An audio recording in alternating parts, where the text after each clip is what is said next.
നമസ്കാരം പ്രിയപ്പെട്ടവരെ, ഋഷിപ്രോക്തം എന്ന നമ്മുടെ ചാനലിലേക്ക് വീണ്ടും ഏവർക്കും സ്വാഗതം. ഇന്ന് നാം പരിശോധിക്കുന്ന കൊല്ലവർഷം 1202 ആണ്ടിന്റെ സമ്പൂർണ്ണ നക്ഷത്ര ഫലമാണ്. 27 നക്ഷത്രക്കാരുടെയും ഫലങ്ങൾ പറഞ്ഞു വരികയാണ്. ഇപ്പോൾ നാം പരിശോധിക്കുന്നത് ആയില്യം നക്ഷത്രക്കാരുടെ കൊല്ലവർഷം 1202 ആണ്ട് പുതുവർഷം എങ്ങനെയുണ്ടാകുമെന്നുള്ളതാണ്. കർക്കിടക്കൂറിലെ അവസാനത്തെ നക്ഷത്രമാണ് ആയില്യം. ആയില്യ നക്ഷത്രക്കാരെ സംബന്ധിച്ച് ഭാഗ്യവും കഠിനാധ്വാനവും ഒരുമിച്ച് വരുന്ന ഒരു വർഷമായിട്ട് കൊല്ലവർഷം 1202 ആണ്ടിനെ പറയണം. പ്രതിസന്ധികളെ മറികടന്ന് ആത്മവിശ്വാസം വർദ്ധിക്കുന്ന വർഷം, പുതിയ തുടക്കങ്ങൾക്കും ഉയർച്ചകൾക്കും അവസരം. നമുക്ക് വീഡിയോയിലേക്ക് കൂടുതൽ ഭാഗങ്ങളിലേക്ക് കിടക്കാൻ വീഡിയോ അവസാനം വരെ കാണുക. ആദ്യം നമുക്ക് പ്രധാന ഗ്രഹനിലയും ഗ്രഹങ്ങളുടെ സ്വാധീനവും ആയില്യ നക്ഷത്രക്കാർക്ക് എപ്രകാരം ഉണ്ടാകുമെന്ന് പരിശോധിക്കാം. ആദ്യം വ്യാഴത്തെ തന്നെ പരിശോധിക്കാം. വ്യാഴം കർക്കിടകം രാശിയിൽ ഉച്ചസ്ഥനായി സഞ്ചരിക്കുന്ന കാലമാണ്. കൂടുതലും അവസരങ്ങളിൽ ആയില്യം നക്ഷത്രക്കാർക്ക് ലഭിക്കുക വരുന്ന ഒരു വർഷത്തേക്ക്. അതുകൊണ്ട് തന്നെ ഈശ്വരാധീനം വർദ്ധിക്കുന്നതാണ്, ജനപ്രീതി ഉയരുന്നതാണ്, മാനസിക സംതൃപ്തിയും ആത്മവിശ്വാസവും വർദ്ധിക്കുന്ന സമയമാണ്. ഗുരുർ ബ്രഹ്മ ഗുരുർ വിഷ്ണു ഗുരുർ ദേവോ മഹേശ്വര ഗുരു സാക്ഷാത് പരബ്രഹ്മം തസ്മൈ ശ്രീ ഗുരുവേ നമഃ. ഗുരു എന്ന ഗ്രഹത്തിന്റെയും ഗുരുക്കന്മാരുടെയും അനുഗ്രഹം എല്ലായ്പ്പോഴും നമുക്ക് കിട്ടട്ടെ. ഇനി നമുക്ക് ശനിയുടെ സ്വാധീനം ആയില്യ നക്ഷത്രക്കാർക്ക് എങ്ങനെയുണ്ടാകുമെന്ന് പരിശോധിക്കാം. മീനൻ രാശിയിലെ ശനിയുടെ സഞ്ചാരം ആയില്യ നക്ഷത്രക്കാർക്ക് 9ാം ഭാവത്തിലാണ് വരുന്നത്. അതുകൊണ്ട് തന്നെ ഭാഗ്യത്തിനുണ്ടാകുന്ന തടസ്സങ്ങൾക്ക് കുറവുണ്ടാകുന്നതാണ്. പക്ഷെ കഠിനാധ്വാനം ആവശ്യമാണ്, അനിവാര്യമാണ്. ഇനി രാഹു കേതുക്കളുടെ സ്വാധീനം എപ്രകാരം ആയില്യ നക്ഷത്രക്കാർക്ക് ഉണ്ടാകുമെന്ന് പറയാം. കേതു 2ാം ഭാവത്തിലും രാഹു 8ലുമായിട്ടാണ്. ആയില്യ നക്ഷത്രക്കാർക്ക് ആരോഗ്യകാര്യത്തിൽ അല്പം ശ്രദ്ധ വയ്ക്കുന്നത് ഗുണം ചെയ്യും. അതേപോലെ തന്നെ അനാവശ്യ കൂട്ടുകെട്ടുകളും ഒഴിവാക്കേണ്ടതാണ്. എന്നിരുന്നാലും ഗുണാനുഭവങ്ങൾ നൽകുകയും ചെയ്യും. ഇനി വിവിധ മേഖലകളിലെ ഫലങ്ങൾ പ്രത്യേകം ഇനം തിരിച്ചൊന്ന് പറയാം. ആദ്യം നമുക്ക് തൊഴിൽ, ബിസിനസ് തുടങ്ങിയ കാര്യങ്ങൾ പുതുവർഷത്തിൽ ആയില്യ നക്ഷത്രക്കാർക്ക് എങ്ങനെയുണ്ടാകുമെന്ന് പറയാം. ഉദ്യോഗസ്ഥരായിട്ടുള്ളവർക്ക് പ്രമോഷൻ, ശമ്പള വർധനവ്, അനുകൂല സ്ഥലമാറ്റങ്ങൾ എന്നിവയൊക്കെ ലഭിക്കും. കലാ സാഹിത്യ രംഗത്തൊക്കെ പ്രവർത്തിക്കുന്നവർക്ക് പുതിയ അവസരങ്ങൾ ലഭിക്കുന്നതാണ്. ബിസിനസ്സിൽ വലിയ പങ്കാളികൾ ലഭിക്കുന്നതിനും പുതിയ പങ്കാളിത്തം രൂപപ്പെടുന്നതിനും അതുവഴി ലാഭം വർദ്ധിക്കുന്നതിനും ഒക്കെ സാഹചര്യം ഉണ്ടാകും. ഉദ്യോഗിനം പുരുഷ സിംഹം ഉപൈതി ലക്ഷ്മിഹി എന്താണ്, പരിശ്രമിക്കുന്നവർക്ക് ലക്ഷ്മി ദേവി കൂടെ ഉണ്ടാകും. അതുകൊണ്ട് തന്നെ ആയില്യ നക്ഷത്രക്കാർ പുതുവർഷത്തിൽ പൂർണ്ണമായിട്ട് പരിശ്രമിക്കുക. ലക്ഷ്മി കടാക്ഷം ഉറപ്പായും ഉണ്ടാകുന്ന വർഷമാണ്. ഇനി ആയില്യ നക്ഷത്രക്കാരുടെ പുതുവർഷത്തിലെ സാമ്പത്തിക സ്ഥിതി പരിശോധിക്കാം. വരുമാനം വർദ്ധിക്കുന്നതാണ്, ചിലവുകൾ കൂടുന്നതാണ്, പഴയ നിക്ഷേപങ്ങളിൽ നിന്ന് ലാഭം വർദ്ധിക്കുന്നതാണ്. ഇനി കുടുംബം, വിവാഹം, പ്രണയം തുടങ്ങിയ കാര്യങ്ങളൊന്ന് പരിശോധിക്കാം. പഴയ തർക്കങ്ങളൊക്കെ കുടുംബത്തിൽ ഉണ്ടായിരുന്നത് പരിഹരിക്കാൻ സാഹചര്യം ഉണ്ടാകും. വിവാഹയോഗങ്ങൾ ശക്തമാകുന്നതാണ്.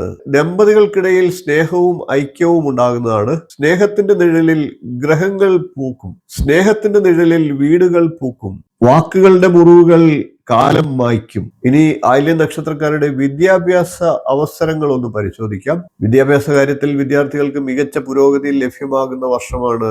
മത്സര പരീക്ഷകളിലൊക്കെ നല്ല വിജയം കരസ്ഥമാക്കാൻ സാധിക്കും. വിദേശ പഠനത്തിനുള്ള സാഹചര്യങ്ങൾ ഒത്തുവരുന്നതാണ്. ഇനി ആരോഗ്യ കാര്യങ്ങൾ പരിശോധിക്കാം. പൊതുവെ ആയില്യ നക്ഷത്രക്കാർക്ക് ആരോഗ്യസ്ഥിതി മെച്ചമാകുന്ന വർഷമാണ്. ഉദര സംബന്ധമായിട്ടുള്ള പ്രശ്നങ്ങളുള്ളവർ ശ്രദ്ധിക്കേണ്ട കാലം കൂടിയാണ്. കൂടാതെ അലർജി ഉള്ളവർ ആരോഗ്യത്തിൽ കൂടുതൽ ശ്രദ്ധ പുലർത്തുക. ഇനി കൊല്ലവർഷം 1202 ആണ്ടിന്റെ ത്രൈമാസ ഫലങ്ങൾ എടുത്തൊന്ന് പറയാം. അത് കൂടുതൽ നിങ്ങൾക്ക് ഉപകാരപ്രദമായേക്കും. ചിങ്ങം മുതൽ വൃശ്ചികം വരെയുള്ള മാസങ്ങളിൽ ആയില്യം നക്ഷത്രക്കാർക്ക് തൊഴിലിൽ അംഗീകാരം ലഭിക്കുന്നതാണ്, ധനലാഭം ഉണ്ടാകുന്നതാണ്. കൂടാതെ കുടുംബത്തിൽ സന്തോഷവും ഉണ്ടാകുന്നതാണ്. ധനു മുതൽ കുംഭം വരെയുള്ള മാസങ്ങളിൽ വിദേശയാത്രയ്ക്കുള്ള സാഹചര്യങ്ങൾ ഉണ്ടാകും. വീട്, വാഹനം എന്നിവ പുതുക്കാനോ പുതിയത് വാങ്ങാനോ ഒക്കെ സാഹചര്യം ഉണ്ടാകും. മീനം മുതൽ ഇടവം വരെയുള്ള മാസങ്ങളിലാകട്ടെ കഠിനാധ്വാനം ചെയ്യാനുള്ള സാഹചര്യങ്ങൾ ഉണ്ടാകും. അത് ഗുണഫലങ്ങൾ നൽകുകയും ചെയ്യും. അതോടൊപ്പം ശത്രുശല്യത്തിൽ നിന്ന് മോചനം ലഭിക്കുന്നതുമാണ്. മിഥുനം മുതൽ കർക്കിടകം വരെയുള്ള മാസങ്ങളിൽ മനസ്സിന് കൂടുതൽ സമാധാനം ലഭിക്കും. കടബാധ്യതകളൊക്കെ ഇല്ലാതാക്കാനായിട്ട് സാധിക്കും, അഥവാ കുറവ് വരുത്താനെങ്കിലും സാധിക്കും. ഇനി ആയില്യ നക്ഷത്രക്കാർ പുതുവർഷത്തിൽ ശ്രദ്ധിക്കേണ്ട കാര്യങ്ങൾ എന്തൊക്കെയാണെന്ന് പറയാം. ആയില്യ നക്ഷത്രത്തിന്റെ അധിപൻ ബുധനാണ്. രാശ്യാധിപൻ ചന്ദ്രനാണ്. നക്ഷത്ര ദേവത നാഗരാജാവാണ്. അതുകൊണ്ട് തന്നെ പരിഹാരമാർഗമായി സർപ്പക്ഷേത്രങ്ങളിൽ ആയില്യം നക്ഷത്രം വരുന്ന ദിവസങ്ങളിൽ ആയില്യം പൂജ, പാൽപായസം, 100 പാൽ എന്നിവയൊക്കെ നടത്തുക. ബുധനാഴ്ചകളിൽ ശ്രീകൃഷ്ണസ്വാമി ക്ഷേത്ര ദർശനം പതിവാക്കുക. തുളസിമാല കൃത്യമായിട്ട് സമർപ്പിക്കുക. വീടും പരിസരവും ശുചിയാക്കി സൂക്ഷിക്കുക. അനന്തം വാസുകിയും ശേഷം പത്മനാഭം ച കമ്പലം ശംഖപാലം ധാർത്തരാഷ്ട്രം തക്ഷകം കാളിയം തഥാ. ഇത് നവനാഗ ശ്ലോകമാണ്. ഈ മന്ത്രത്തെ നിത്യം ജപിക്കുക. മന്ത്രങ്ങളെല്ലാം തന്നെ, നാഗമന്ത്രങ്ങളും മറ്റു മന്ത്രങ്ങളും എല്ലാം തന്നെ നമ്മൾ ചാനലിൽ നൽകിയിട്ടുണ്ട്. അതൊരു പ്രത്യേക പ്ലേലിസ്റ്റ് ആയിട്ടിട്ടുണ്ട്.